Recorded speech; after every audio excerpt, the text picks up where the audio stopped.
आज हम इस वीडियो के माध्यम से स्टॉक मार्केट इन्वेस्टिंग को बहुत सिंप्लीफाई करने वाले हैं। इतना आसान कि अगर आप अभी तक ये सोच रहे थे कि कौन सा स्टॉक खरीदें, कौन से स्टॉक में इन्वेस्ट करना है, तो आज आपको बहुत कुछ समझ आने वाला है। अब देखिए, इस वीडियो में आपको जो सबसे इंपॉर्टेंट इंफॉर्मेशन मिलने वाली है ना, वो ये है कि आप ये समझ जाएं कि प्राइस जो आपको दिख रहा होता है और वैल्यू में फर्क होता है।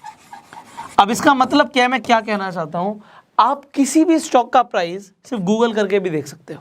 अगर आपको देखना है कि जी भाई आईटीसी का प्राइस क्या चल रहा है, तो अभी आप मेरे साथ बिल्कुल आराम से गूगल पे जाइए और गूगल पे लिख दीजिए, यहाँ पे लिख दीजिए आईटीसी शेयर प्राइस। बट जैसे ही आपने आईटीसी शेयर प्राइस लिखा तो यहाँ पे 205 रुपये आ गया। तो क्या 205 रुपये पे इसे खरीदना चाहिए? क्या ये सस्ता है या महंगा है? आपको कैसे पता लगेगा कि मैं सही प्राइस दे रहा हूं नहीं दे रहा? क्योंकि अभी तक तो आप अगर बाजार में सब्जी लेने भी जाते थे तो भी वहां पे मोल भाव करते थे, देखते थे, अलग अलग दुकानों पे जाते थे कि भाई ये सस्ता मिल रहा है, यहाँ पे महंगा मिल रहा है। बट अब यहाँ पे कैसे समझ आई? क्योंकि अगर वहां पे लिखा है, मान लीजिए 200 रुपये लिखा है, तो 200 रुपये ही देने, कोई और चॉइस ही नहीं है। But the thing is you have the choice. 4000 से ऊपर कंपनीज लिस्टेड हैं स्टॉक मार्केट में, तो किसके स्टॉक खरीदने हैं और किसके नहीं, ये आपके पास एक बहुत बड़ी चॉइस है। जरूरी थोड़ी है अगर कोई आदमी आम ही दे रहा है तो आम कहीं सफ़ेदा भी मिल रहा है, कहीं दशहरी भी मिल रहा है, और दोनों ही आम है, तो आपको चूज करना है कि भैया एक जगह तो प्राइस आ रहा है 200 और एक जगह आ रहा है 50, तो मैं 50 वाला खरीद लूँ। Choice is yours. अब ये चॉइस पे, अब यहाँ पे आम आप नहीं खरीद रहे हो, अपना हार्ड एंड मनी लगा रहे हो, आप पैसा लगा रहे हो।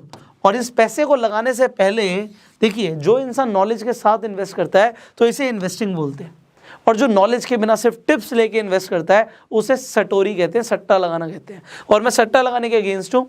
तो इन्वेस्टमेंट अगर आप करने वाले हो और प्राइस और वैल्यू को अगर आप समझ गए तो आप स्टॉक मार्केट से पैसा कमाओगे। अब वैल्यू कैसे पता लगाई जाए?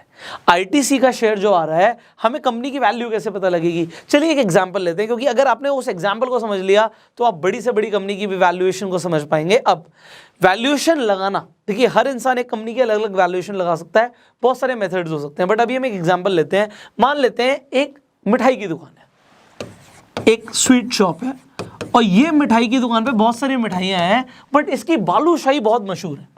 बालूशाही इतनी मशहूर है कि दूर दूर से लोग आते हैं इसकी बालूशाही खाने। बट अब जो आदमी जो बालूशाही की दुकान चला रहा था, जिसने बहुत अच्छी गुडविल बनाई, अब उसके सारे बच्चे अलग अलग बिजनेसेस में इन्वॉल्व हो चुके हैं, और वो नहीं चाहते कि हम अब दुकान को चलाएं। वो आदमी बूढ़ा हो गया और वो चाहता है कि मैं अपनी दुकान को बेच दूं, मुझे कोई बायर मिल जाए। तो वो बायर ढूंढने लग जाता है कि कोई मेरी दुकान को खरीद ले। अब आपको वो दुकान बहुत पसंद है, आपको इसकी बालूशाही भी बहुत पसंद है, आप इस दुकान को बचपन से भी देख रहे हो, आपको लगता है यार कोई और खरीदेगा, चल मैं ही खरीद लेता हूँ।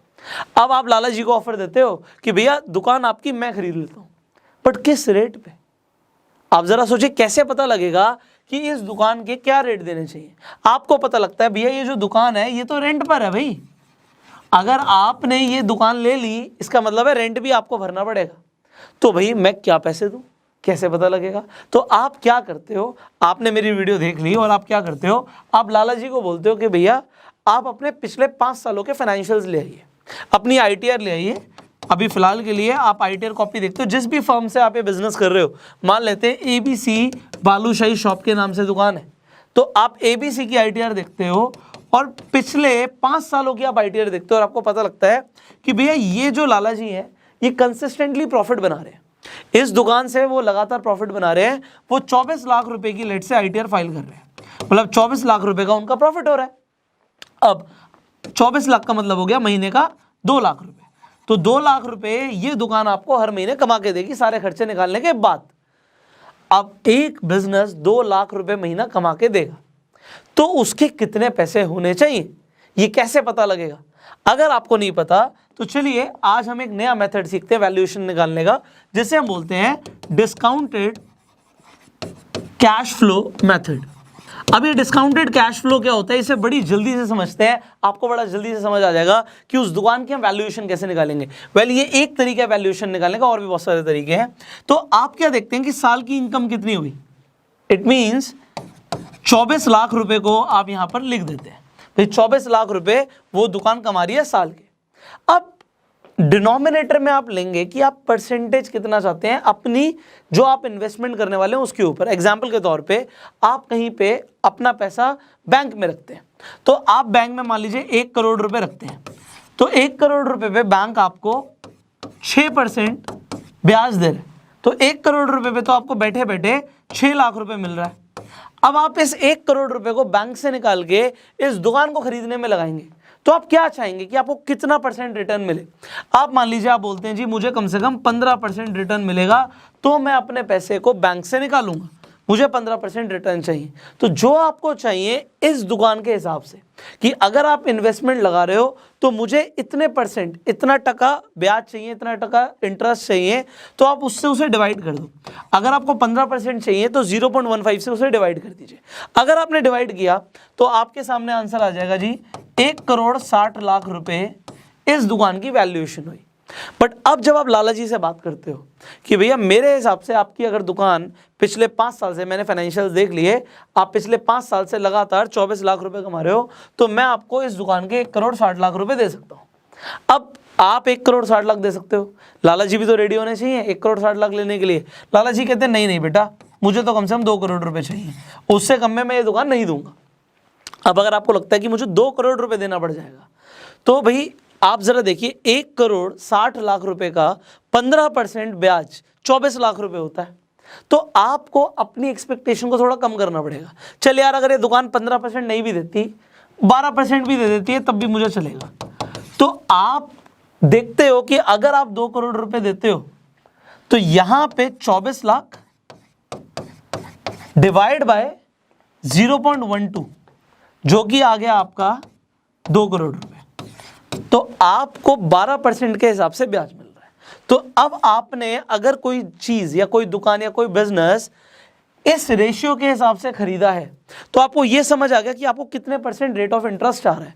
बट अब मान लीजिए अगर लाला जी कहते हैं नहीं नहीं बेटा मैं तो 5 करोड़ में दूंगा, तो आप कहोगे सर आप अपनी दुकान अपने पास रखो, क्योंकि उससे बढ़िया तो यह है कि मैं पैसा तो बैंक में रखूंगा, कोई फायदा नहीं है आपको देने का, आप तो मुझे कुछ दे ही नहीं रहे, 6% भी नहीं मिल रहा, उससे बढ़िया तो मैं बैंक में रखूंगा।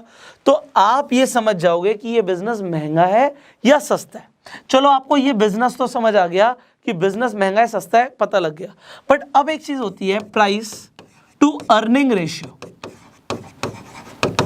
अब ये प्राइस टू अर्निंग रेशियो बहुत इंपॉर्टेंट है, इसे समझ लीजिए, जिसे हम PE रेशियो कहते हैं। अब आप जब किसी भी शेयर के PE रेशियो को नेट पर देखते हो, आप बहुत इजीली देख सकते हो। यहाँ पर देखिए, अभी हम ITC के शेयर की बात कर रहे थे, तो जब आप ITC के शेयर को देख रहे थे तो यहाँ पे हमेशा आपको PE रेशियो दिखेगा 19.05 का है। तो क्या ये कंपनी सस्ती है महंगी है, अभी आपको समझ आएगा, क्योंकि अब आपने बहुत आसान तरीका समझ लिया है PE रेशियो निकालने का। अब आपने मान लीजिए उस दुकान को खरीदा 1 करोड़ 60 लाख रुपए में, और आपकी जो अर्निंग है वो है 24 लाख रुपए। तो 24 लाख रुपए एक दुकान आपको कमा के दे रही है, और उसके आपने 1 करोड़ 60 लाख रुपए दिए, तो हमारा जो PE रेशियो आ गया ये 6.6 का आ गया। अभी हम आपके सामने कैलकुलेट भी कर देते हैं। 1 करोड़ 60 लाख, 1 करोड़ 60 लाख डिवाइड बाय 24 लाख, 6.6। तो 6.6 का हमारा PE रेशियो आ गया। तो अब ये तो आपने निकालना सीख लिया PE रेशियो। अब आपको एक और चीज बता देता हूं, जब आपका PE रेशियो 6.6 के आसपास है, बहुत बढ़िया रेशियो है। बहुत बढ़िया रेशियो क्यों है? क्योंकि यहां से ये पता लगता है आपको अपने ही इन्वेस्टमेंट पे 1 रुपया कमाने के लिए कितना रुपया लगाना पड़ रहा है, कितने गुना रुपया लगाना पड़ रहा है। तो यहां पे आपको 1 रुपया कमाने के लिए 6.6 रुपीज लगाने पड़ रहे हैं। तो इसका मतलब है कि 6.6 ईयर्स में जो आप पैसा लगा रहे हो वो आपके पास वापस आ जाएगा। तो आपने मान लीजिए 1.6 करोड़ रुपीस लगाया था, तो 24 लाख रुपए आपको हर साल मिल रहा है, तो 6.6 ईयर्स में आपके पास आपका पैसा वापस आ गया। बट अगर यहाँ पे ITC का जो रेशियो है, PE रेशियो है, ये 19.05 है, तो ऑलमोस्ट आप 1 रुपया कमाने के लिए 19 रुपया लगा रहे हो। तो यहां पे क्या ये ज्यादा है? बात ये नहीं है ये ज्यादा है।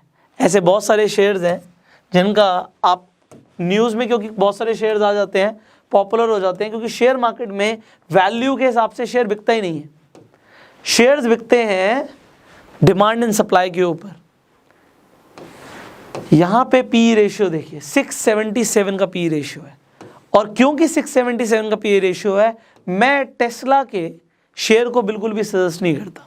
क्यों नहीं करता? अभी आप यहां पे तो बढ़ता हुआ देखेंगे इस शेयर को, but over the period of time we do not know कि ये शेयर आपको कितना कमा के देगा। जस्ट फॉर अ वाइल अभी देखिए ये शेयर बढ़ता ही चला जा रहा है, ये यहां से देखिए शुरू हुआ और एकदम से ऊपर ऊपर ऊपर ऊपर ऊपर, बट जब ये अपनी पीक पर आता है $880 तक आया था, तब जब ये गिरा भी, यू कैन सी हियर, जब ये गिरा भी तो इन्वेस्टर्स को बहुत मोटा नुकसान होता है यहाँ पे, क्योंकि उसका पी रेशियो बहुत ज़्यादा है, उसे अभी खरीदना it is highly risky. But अब हमें सर कैसे पता लगेगा? हम लोग हर कंपनी का इंट्रिंसिक वैल्यू तो नहीं निकाल सकते, ना हमें ये समझ आएगा कि पी रेशियो इतना ज़्यादा कम है, कैसे पता लगेगा? भैया मैंने आपको स्क्रीनर्स बताए हैं, आप स्टॉक स्क्रीनर्स को गूगल भी कर सकते हो। एक स्क्रीनर मैंने यहाँ पे खोला भी हुआ है, टिकर टेप। आप देखिए, आप कोई भी कंपनी का नाम ले लीजिए, यहाँ पे आपको लगता है जी मुझे इन्फोसिस में इन्वेस्ट करना चाहिए, नहीं करना चाहिए, इन्फोसिस के ऊपर आप क्लिक कीजिए, आपको यहाँ पर दिख जाएगा, यहाँ पे लिखा हुआ आ जाएगा, देखिए अभी यहाँ पे आ जाएगा, यहाँ पे क्लियरली बोला हुआ है current price is more than the intrinsic value. आपको अगर ये स्टॉक खरीदना है तो इंट्रिंसिक वैल्यू से ज़्यादा पे मिल रहा है। बाकी यहाँ पे डिविडेंड अच्छा है, क्या क्या अच्छे पॉइंट्स हैं वो भी लिखे हैं, और कौन कौन से बेकार पॉइंट्स हैं वो भी लिखे हैं। बट वॉरेन बफे कहते हैं एक शेयर को आप तब खरीदिए जब उसका इंट्रिंसिक वैल्यू से नीचे वो मिल रहा हो। जब इंट्रिंसिक वैल्यू से नीचे मिल रहा है मतलब उस बिजनेस में जितना पोटेंशियल है वो आपको कितना कमा के दे सकता है, उससे नीचे ट्रेड कर रहा है, उसके अगर प्राइस इन्फ्लेटेड है, बड़े हुए हैं, तब मत खरीदो। जब उसके प्राइस इंट्रिंसिक वैल्यू से नीचे है तब खरीदो। सो यहां पे आप किसी भी कंपनी का स्टॉक सर्च कर सकते हैं। मान लीजिए अगेन आप जिलेट का करते हैं,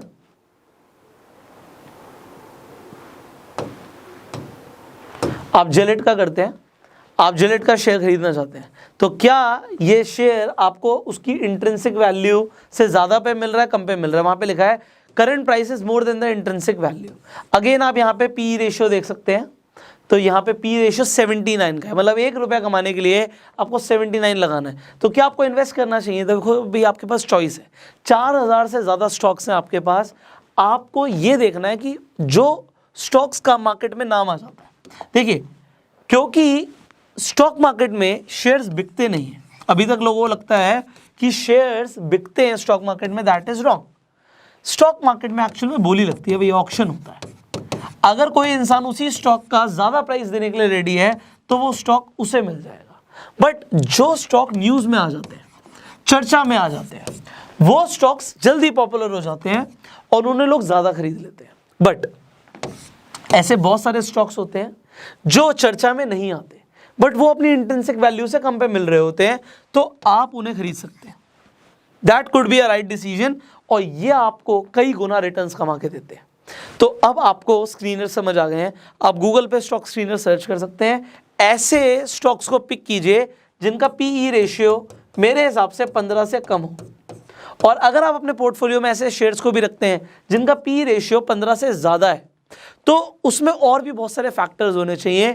अब उनकी एनालिसिस के लिए आने वाली वीडियोस भी तो हैं। कोई भी सिंगल वीडियो के अंदर आपको शेयर मार्केट की पूरी नॉलेज नहीं मिल सकती, that is impossible, because it is a vast field. But if you want to learn this field, just बने रहिए इस चैनल पे, बिकॉज अभी हम फाइनेंशियल एजुकेशन के ऊपर सीरीज कर रहे हैं, and you have to learn a lot, and because you want to learn a lot तभी आप ये वीडियोस देख रहे हैं और यहाँ तक बने हुए हैं। अब अगर आप शेयर मार्केट में इन्वेस्ट करना चाहते हैं, उसके लिए आपको डीमेट अकाउंट चाहिए होता है, तो मैं आपको सजेस्ट करूंगा कि आप अपना अपस्टॉक्स पे जाके डीमेट अकाउंट आज ही खुलवा लीजिए। अगर आप आज खुलवाएंगे तो आपको फ्री डिजिटल गोल्ड मिलेगा। अब आपको वो भी मिलता है, उसके साथ साथ अगर आप रेफर एंड अर्न के थ्रू भी कमाना चाहते हो तो बहुत अच्छा ऑप्शन दे रहा है अपस्टॉक। आप किसी को भी अपना डीमेट अकाउंट खुलने के बाद रेफर करते हो तो 500 रुपए आपको मिलते हैं। तो आप इस वीडियो के डिस्क्रिप्शन और कमेंट बॉक्स में अपस्टॉक का लिंक है, उस पर क्लिक करके अपना अकाउंट खुलवा लीजिए। रेफर करके और लोगों के साथ भी आप 500 रुपए एक इंसान से कमा सकते हैं। तो जितने आपके फ्रेंड्स हैं उससे मल्टीप्लाई कर लीजिएगा 500 को, आप कितना कमाने वाले हैं। अगर आपके कुछ सवाल है इस वीडियो से रिलेटेड, या फिर आप कुछ और जानना चाहते हैं, नीचे कमेंट में पूछिए, और इस वीडियो को शेयर जरूर कीजिए सो दैट लोगों को भी समझ आए कि शेयर्स को कब खरीदना चाहिए, खासकर जब वो अपनी पहली इन्वेस्टमेंट कर रहे हैं। अब इस वीडियो को अपना प्यार देने के लिए जल्दी से लाइक कर दीजिए। अगर आप इस वीडियो को फेसबुक पर देख रहे हैं, हमें फॉलो कीजिए, यूट्यूब पे देख रहे हैं सब्सक्राइब कीजिए, बेल आइकन पे अभी के अभी क्लिक कीजिए कि आने वाली एक भी वीडियो आपसे मिस ना हो। I will see you in the next video, till that time you go self made.